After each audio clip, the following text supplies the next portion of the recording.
영상예배 시작한 지가 벌써 5주째가 됩니다. 한 달 넘게 뵙지 못했는데 성도 여러분, 그간 평안하셨습니까? 건강은 어떠십니까? 그리고 믿음은 어떠십니까? 믿음이 더 좋아졌나요? 혹은 더 못해졌나요? 이 코로나19라는 이 환란의 바람은 우리를 평가하는 하나의 기회가 될 수 있습니다.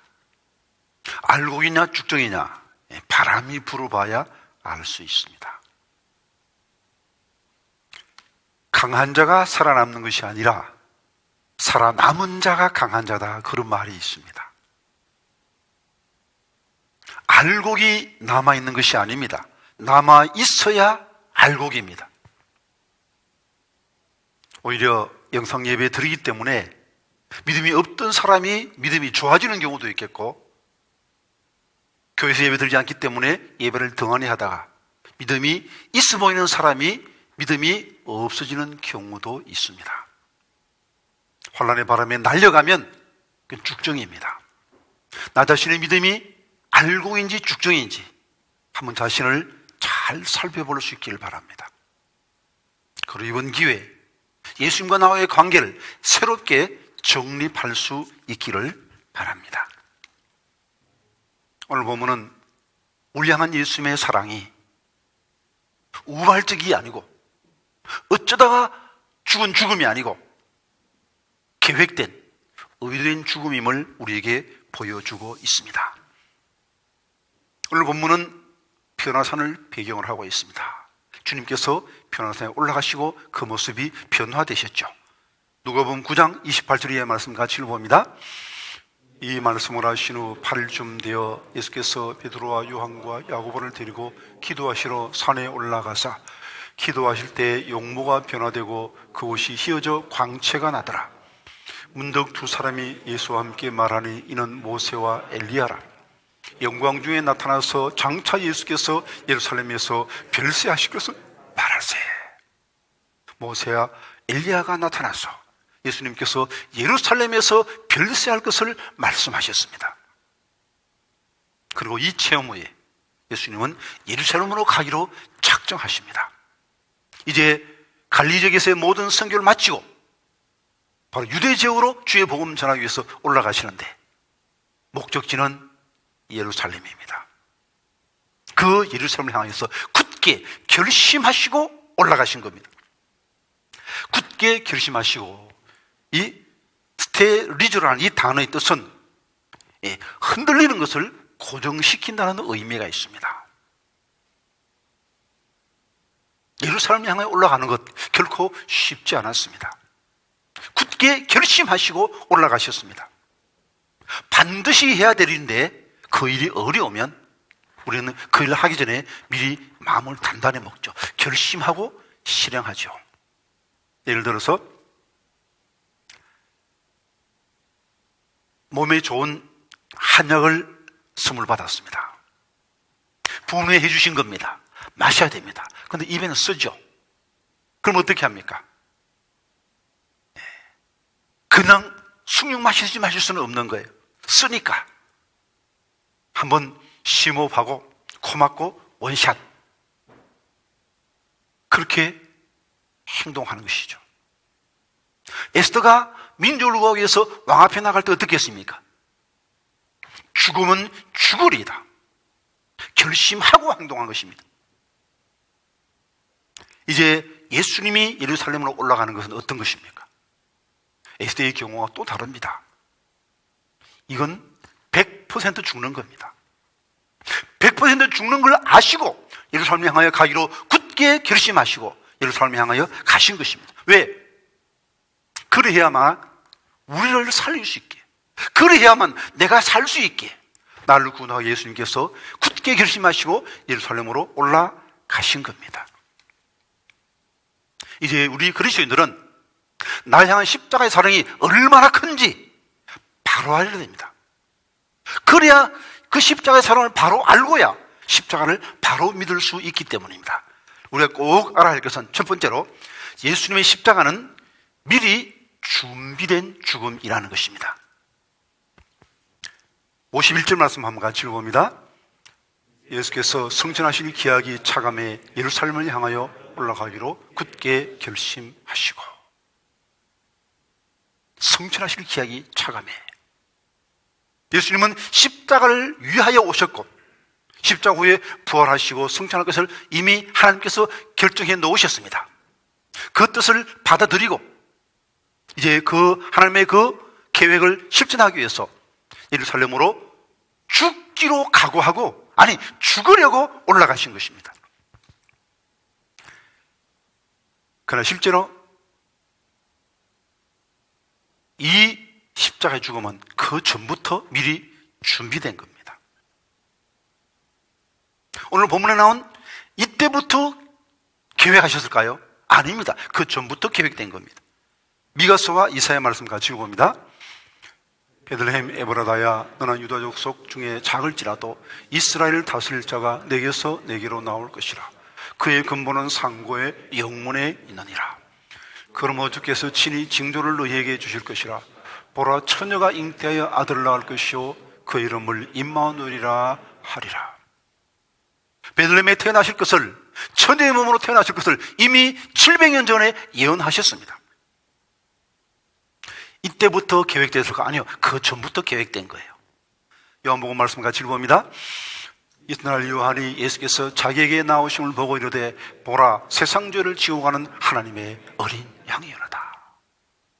그럼 창세기에서 타락 직후부터 예수님의 십자가가 준비되었습니까? 아니요, 그 전부터 준비되었습니다.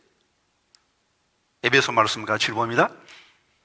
찬송하려다 하나님 곧 우리 주 예수 그리스도의 아버지께서 그리스도 안에서 하늘에 속한 모든 신령한 복을 우리에게 주시되, 곧 창세전에 그리스도 안에서 우리를 택하사 우리로 사랑 안에서 그 앞에 거룩하고 흠이 없게 하시려고 그 기쁘신 뜻대로 우리를 예정하사 예수 그리스도로 말미암아 자기의 아들들이 되게 하셨으니, 이는 그가 사랑하는 자 안에서 우리에게 거저 주시는 바 그의 은혜의 영광을 찬송하게 하려는 것이라.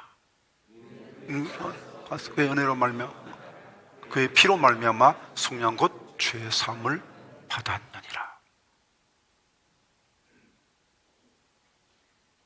백화점에 들렀으니 마음에 드는 조끼 하나를 보입니다. 남편 생각나서 하나 사서 선물했습니다. 이런 경우와 올겨울에 남편에게 따뜻한 조끼가 필요할 것을 생각하고 몇 달간 한 땀 한 땀 정성 들여서 손수 짜서 남편에게 선물하는 것하고 똑같은 조끼입니다만, 그러나 그 조끼는 가치가 다른 것이죠. 어쩌다가 우발적으로 나를 위해 죽으신 것도 감사하고 아름답지만 미리 준비된 죽음이 이게 더 감사하고 더 고마운 겁니다.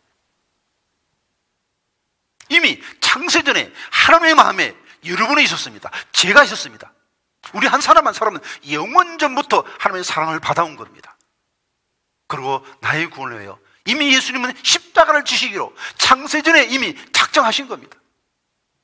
이 큰 사랑을 우리가 주님께로부터 받았으니 이제 이 사랑에 바르게 응답하며 살아야 되겠습니다. 내가 얼마나 큰 사랑을 받았고 지금 받고 있는가를 잊어서는 아니 될 것입니다.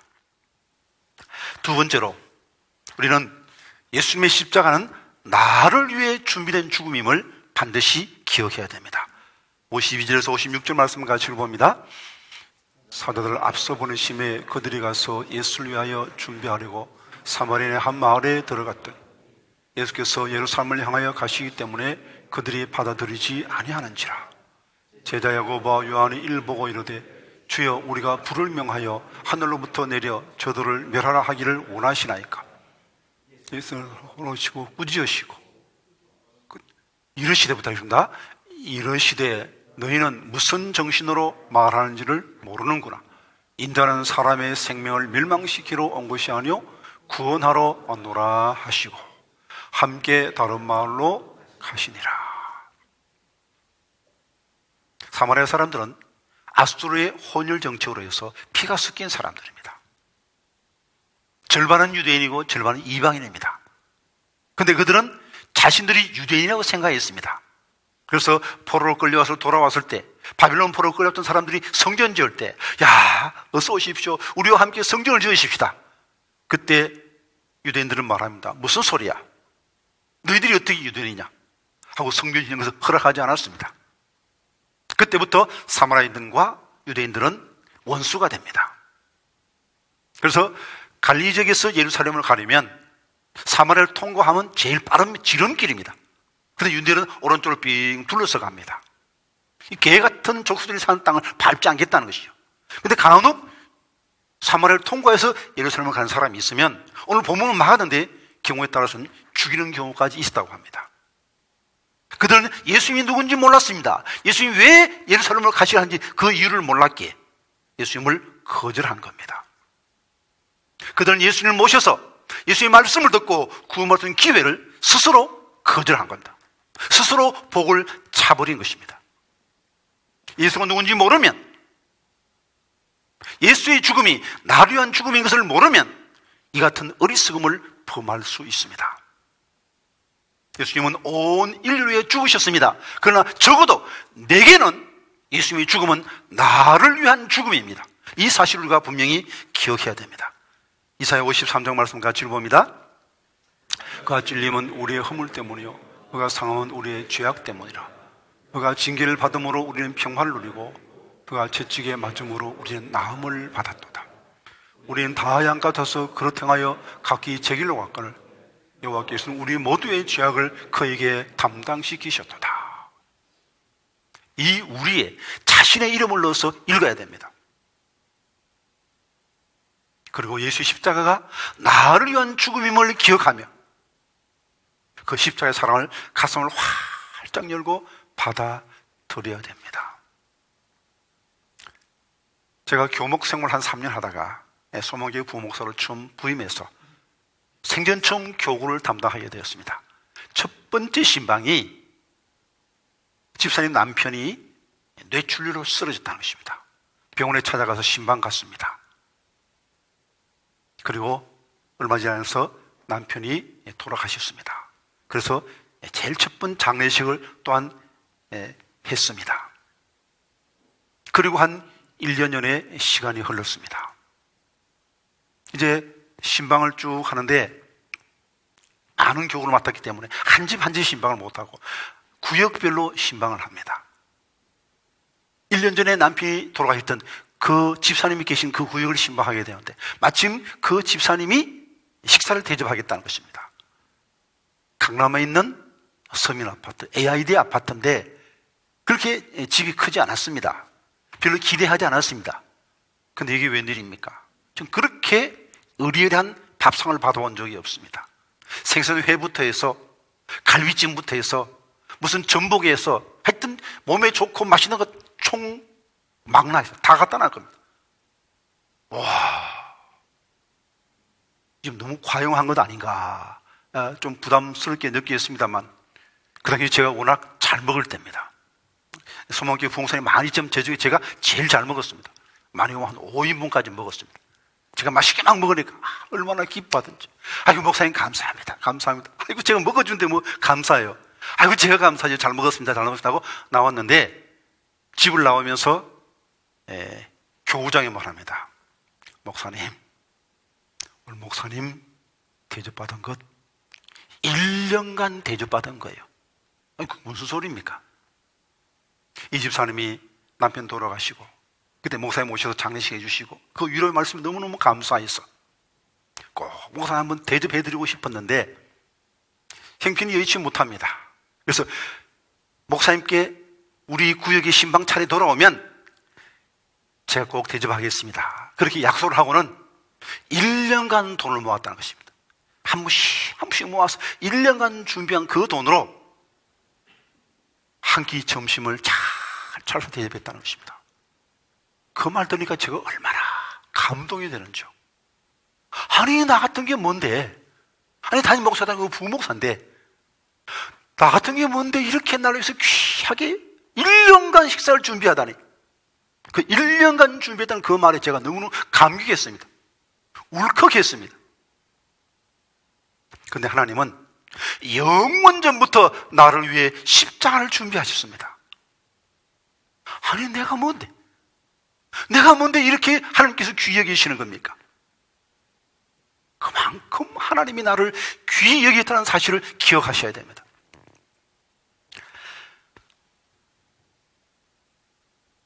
사도행전 20장 말씀 같이 봅니다.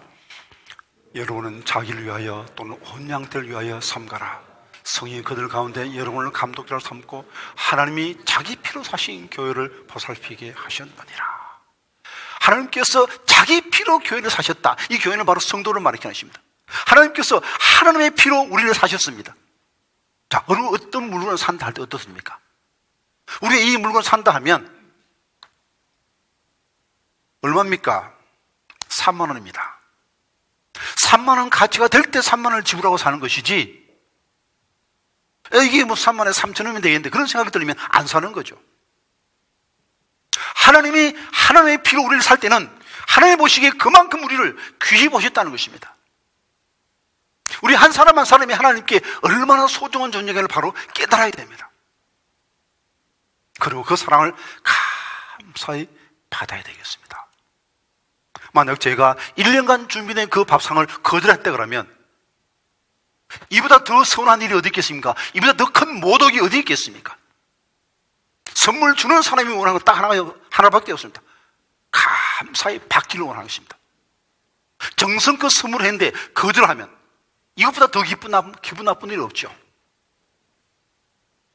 선물 주는 분에게 우리가 할 수 있는 최선은 감사하게 기쁘게 받는 거예요.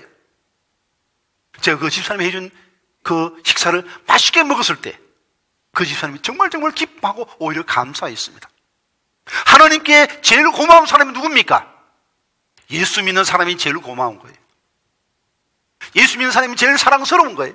그래서 예수 믿는 사람이 하나님 어떤 복이든지 다 주시는 거예요. 가장 큰 죄가 무엇입니까? 바로 이 십자가의 사랑을 거절하는 것입니다. 창세전부터 주민 이 어마어마한 사랑을 거절하는 것입니다. 그럼 다른 모든 죄는 다 용서받을 수도 예수를 거절한, 예수의 십자가를 거절한 이 사랑은 용서받을 수 없습니다. 이 사랑을, 이 사실을 알려줘야 됩니다. 사마리아 사람들은 몰라서 거절한 겁니다. 오늘 우리 주변에 이런 사람이 없습니까? 예수는 누군지 모르고 예수의 십자가의 의미를 모르기에 이 십자가의 사랑을 거절하고 사는 사람이 없습니까? 그들에게 이 십자가의 사랑을 전해주어야 우리가 받은 사랑에 바르게 응답하는 것입니다. 내가 먹어보니까 참 맛있다. 어떻게 하면 상대방도 먹게 할 수 있을까? 간단합니다. 내가 맛있게 먹는 건 보여주면 상대방도 먹고 싶어 할 겁니다. 형제가, 자매가 많이 있으면 먹으라 할 필요 없어요. 왜 아이가 밥 안 먹습니까? 보통 외동딸 아들 경우에 잘 안 먹는 경우가 있습니다. 그래서 엄마가 숟가락 들고 다니면서 먹어라. 한 입 먹으면 1,000원 줄게. 2,000원. 왜 그렇습니까? 맛있게 먹는 것을 보여주는 사람이 없기 때문에 그런 거예요. 예수 믿으라. 말만 한다고 믿는 게 아니에요. 예수 믿는 게 얼마나 행복한지, 얼마나 기쁜지, 얼마나 평안한지 보여줘야 하는 것입니다. 종기에 왔잖아요. 코로나19 사태로 모두 다 불안해합니다. 다 죽을 맛입니다. 그런데 우리 그리스도인들이 하나님이 나와 함께 하시기 때문에, 나는 지금은 죽어도 천국 갈 수 있기 때문에, 앞에 나왔던 그 늙으신 목사님처럼 어려운 가운데서도 평안하고 오히려 다른 사람을 도와주고 할 때, 야, 저 예수 믿는 저분이 가진 저 신앙이 어떤 것인가? 저거 진짜구나. 저 신앙 나도 가지고 싶다. 그런 마음이 들게 믿어야 되지 않겠습니까? 예수 믿다 하면서 다른 사람 똑같이 불안해하고 똑같이 행동한다 그러면 우리 십자가의 사랑의 의미를 모르는 겁니다. 하나님이 이토록 나를 사랑하시는데 환경이 무슨 문제입니까? 이 하나님이 나와 함께 하시는데 독생자를 주신 그 하나님께서 뭐 좋은 것 안 해주시겠습니까? 뭐다 아끼시겠습니까? 이 사랑을 믿는다면 어떤 상황이 오더라도 흔들리지 않고 기쁘고 감사함으로 살 수 있는 것이죠. 이제 우리의 남은 삶은 어떻게 살 것입니까? 이 십자가의 사랑의 응답으로 살 것입니다. 의도적인 사랑 받았으니 우리 또한 의도적인 사랑으로 응답해야 할 것입니다. 어느 종합병원에 간병인으로 일하는 권사님이 계셨습니다. 일찍 홀로 되어서 자식들 잘 키웠습니다. 자식도 번듯하게 삽니다. 뭐 용돈 부족하지 않습니다. 근데 왜 간병을 일합니까? 간병 돈 좀 벌어서 다른 사람 구제하고 싶어서. 그런 전도할 기회가 없는데 간병하면 또 전도할 기회가 있으니까. 그래서 간병도로 사는데 할아버지 한 명을 간병하는데 자식들이 있는 것 같은데 1년이 넘도록 한 번도 와보지 않는 겁니다. 그래서 자식처럼 아내처럼 정성을 다해서 잘 보살폈습니다. 그랬더니 이 할아버지가 감동을 받았어요. 마음을 활짝 열고 예수도 믿었습니다. 이제 점점 쇠약해지고 죽을 날이 임박했을 때 할아버지가 말합니다. 아주머니, 나 좀 죽기 전에 소원이 있습니다. 소원이 뭡니까? 나 아주머니 통해서 너무너무 많은 사랑을 받았고 예수까지 믿게 되고 나 지금 죽어도 천국 가는 너무너무 기쁘고 좋은데 나 아주머니에게 해줄 게 아무것도 없네. 나 죽기 전에 마지막 소원이니 나랑 결혼해 주세요. 아니 내일 모레 죽을 사람이 결혼해 달래요. 나 죽기 전에 꼭 소원입니다. 아니 뭐 산 사람 죽은 사람 손도 들어준다니까 산 사람 소원 못 들을 게 뭐가 있어. 어차피 뭐 혼자 사니까 상관없다 생각하고 결혼할게요. 그 뭐 딴 사람 부를 필요 없이 뭐 영화 보니까 뭐 둘이 결혼식 하던데 우리 둘이 결혼식 합시다. 그 둘이 병상에 결혼식 했습니다. 그리고 이제 우리 이제 부부 됐죠? 맞죠? 맞아요. 여보 불러보세요. 여보. 그리고는 이 할아버지가 덜컥 혼인신고를 해버린 겁니다. 이 권사님 모르게. 그리고 얼마 후에 며칠 후에 이 할아버지 돌아가셨습니다. 윤장이 공개됩니다. 그때 자녀들 다 찾아왔습니다. 윤장 내용은 그렇습니다. 나의 전 재산을 내 사랑하는 아내에게 주노라. 알고 보니 꽤 상당한 재력가였습니다. 막대한 재산을 상속받게 되었습니다. 그러나 이 권사님은 계속 간병인 노릇을 하는 것입니다. 왜요? 돈이 필요했습니까? 아닙니다. 주님의 십자가의 사랑이 너무너무 고마웠어. 어떻게 하면 내가 주님을 더 사랑할 수 있을까? 어떻게 내가 주님의 복음을 더 잘 전할 수 있을까? 어떻게 내가 주님이 사랑하는 사람을 한 사람이라도 더 사랑하며 구원할 수 있을까? 바로 그것을 위해서 계속 일하고 있는 것입니다. 남은 삶은 어떻게 사시겠습니까? 나의 만족, 나의 유익에서 이적 삶을 살겠습니까? 이미 충분한 사랑 받았습니다. 이미 충분한 복 받았습니다. 받은 것으로 충분합니다. 예수 믿고 하나님의 자녀되고 죽어 천국 가면 이미 받을 복 다 받은 거예요. 이제는 이 복을 나누며 이 십자가의 사랑에 반응하며 살아가십시다.